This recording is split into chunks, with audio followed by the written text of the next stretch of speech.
अस्सलाम वालेकुम। मैं शहनाज सैयद, आपकी हिंदी की टीचर।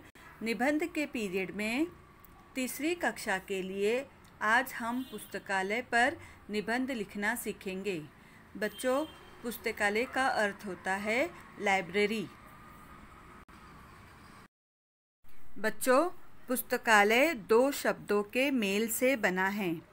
पुस्तक का अर्थ होता है किताब, जैसे कि आप जानते हो, और आलय का अर्थ होता है घर, जिसका पूरा अर्थ होता है पुस्तकों का घर।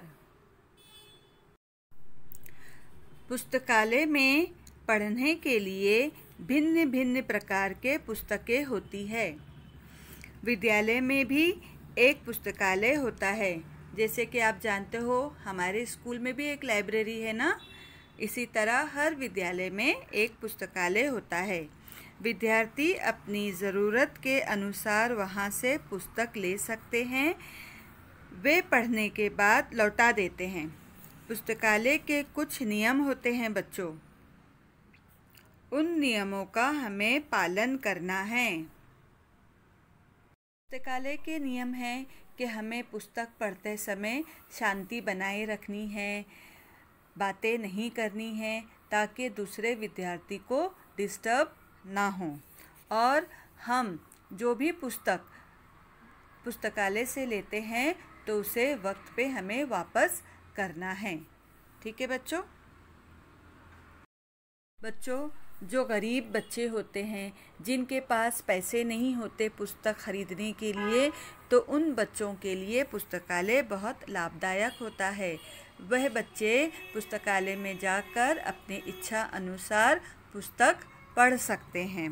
तो आज के युग में पुस्तकालय ज्ञान प्राप्त करने का अत्यंत महत्वपूर्ण साधन है। चलिए, अब मैं आपको पुस्तकालय निबंध पढ़कर सुनाती हूँ। पुस्तकालय दो शब्दों के मेल से बना है। पुस्तक का अर्थ होता है किताब और आलय का अर्थ होता है घर, जिसका पूरा अर्थ होता है पुस्तकों का घर। पुस्तकालय में पढ़ने के लिए भिन्न भिन्न प्रकार के पुस्तकें होती है। भिन्न भिन्न का अर्थ होता है अलग अलग प्रकार के। विद्यालय में भी एक पुस्तकालय होती है। विद्यालय का अर्थ आपको पता है स्कूल। विद्यार्थी अपने ज़रूरत के अनुसार वहाँ से पुस्तक ले सकते हैं। वे पढ़ने के बाद लौटा देते हैं। पुस्तकालय के कुछ नियम होते हैं, नियम, रूल। उन नियमों का हमें पालन करना चाहिए। आज के युग में पुस्तकालय ज्ञान प्राप्त करने का अत्यंत महत्वपूर्ण साधन है। बच्चों, इस निबंध को आपको अपनी कॉपी में शुद्ध लेखन में लिखना है।